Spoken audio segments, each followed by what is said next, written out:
تہذیب بھائی.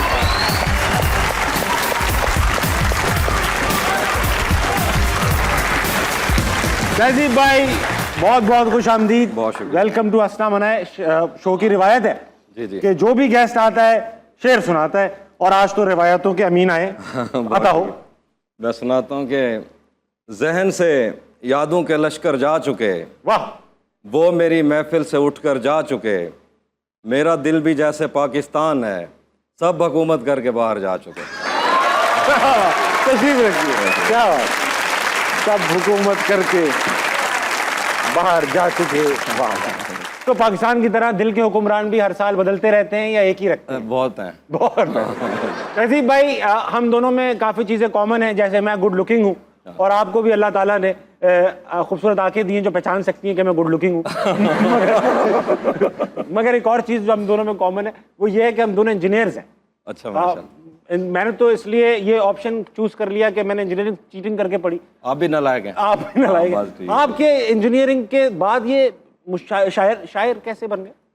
بس شروع سے مجھے شاعری کا شوق تھا, پر جیسے ہمارے سب ماں باپ یہی چاہتے ہیں کہ ان کے بیٹے جو ہیں انجینئر یا ڈاکٹر بنیں, تو میں کہتا رہا کہ میں بی اے کروں گا, ایف اے کروں گا, اور پھر ایم اے کروں گا اردو میں. انہوں نے کہا نہیں انجینئرنگ کرنی ہے, تو پھر میں نے انجینئرنگ کی, لیکن اس کے بعد معاملہ تو وہیں تھا. پھر میں نے ایم اے کیا تو ادھر آ گیا واپس. اچھا, انجینئرنگ ہو گئی آپ سے اس کے باوجود کہ آپ بالکل ہی نہیں چاہ رہے تھے؟ ہاں ڈگری میرے پاس ہے. ڈگری. اور کس چیز میں یہ گناہ کر بیٹھے؟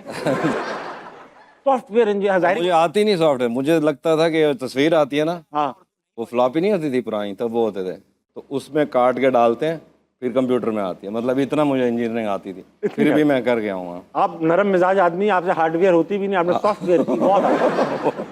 اچھا, 2007 میں ایک مشاعرے میں گئے آپ, وہاں پر سفارش لگا کے, یہ بڑی حیران کن میرے پاس بات آئی کہ فہیم اسکول میں کوئی غالباً مشاعرہ تھا اور آپ نے سفارش کروائی کہ بھائی مجھے ان کر دے. مشاعرہ آپ نے کیا, پھر کیا ہوا؟ کہ بہت شوق تھا زیادہ نا, تو تب بہت پرانی بات ہے ظاہر ہے, مجھے کوئی طریقہ نہیں ملتا تھا کہ میں کہیں جاؤں اور میں شعر پڑھوں. اور ایک مجھے بہت مسئلہ ہے اس چیز سے کوئی سفارش کرے, لیکن اب پہلی دفعہ تھا تو میں نے ایک بندے کو فون کیا, اس نے کہا چلے جاؤ. تو اب میں وہاں جب گیا تو میرا زندگی کا پہلا مشاعرہ تھا, تو اب میں بہت ایکسائٹیڈ تھا کہ پتہ نہیں کیسا مشاعرہ ہوگا اور کیا رہے گا. اچھا, اسٹیج سے ڈر نہیں لگتا تھا کہ لوگ ہوں گے, دیکھیں گے, کہیں گے؟ پہلی بار مجھے شوق ہی اتنا تھا, وہ جو مرضی ہوگا ایک دفعہ تو جائیں. تو اب میں جیسے ہی پہنچا تو آگے لوگ بیٹھے تھے, پہلا شاعری میں تھا. اچھا, ہاں. تو مجھے لگا کہ شاید پہلے بلایا بڑا شاعر ہوں. بڑا شاعر الٹا ہوتا ہے جب الٹا ہوتا ہے. پہلے مجھے نہیں تھا پتا. میں جیسے گیا ہوں تو ادھر سے لائٹ چلی گئی, تو ایک بزرگ بیٹھے تھے, اس نے کہا پھر اس کے بعد چراغوں میں روشنی نہ رہی.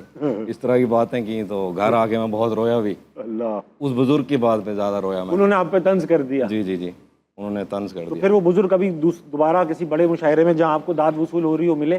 نہیں, وہ شاعر نہیں تھے, آڈینس میں تھے. اچھا, آڈینس میں تھے. لیکن ہاں, اچھا, پرانے زمانے میں ہم اپنے ابا کے ساتھ مشاعروں میں جاتے تھے تو آڈینس بڑی ہوٹنگ کرتی تھی اور جملے کستی تھی, بڑے اعلیٰ. ابھی بھی ایسا ہوتا ہے یا آپ صرف نعرے بازی اور یہ شور شرابہ؟ اب جو ہے کام ہوٹنگ ہو بھی جاتی ہے کہیں نہ کہیں, لیکن یہ ہے کہ زیادہ تر پتہ نہیں چلتا داد ہے کہ ہوٹنگ ہے, شور ہی ہو رہا ہوتا ہے. شور ہو رہا ہوتا ہے. بس. تو اس سے اگری کرتے ہیں کہ یہ داد کا انداز اچھا ہے یا پچھلا انداز؟ دونوں ہی دیکھے ہوں گے تقریباً آپ. ہاں, میں نے دونوں ہی دیکھے ظاہر ہے, لیکن وہ اچھا تھا, لیکن یہ بھی اچھا ہے.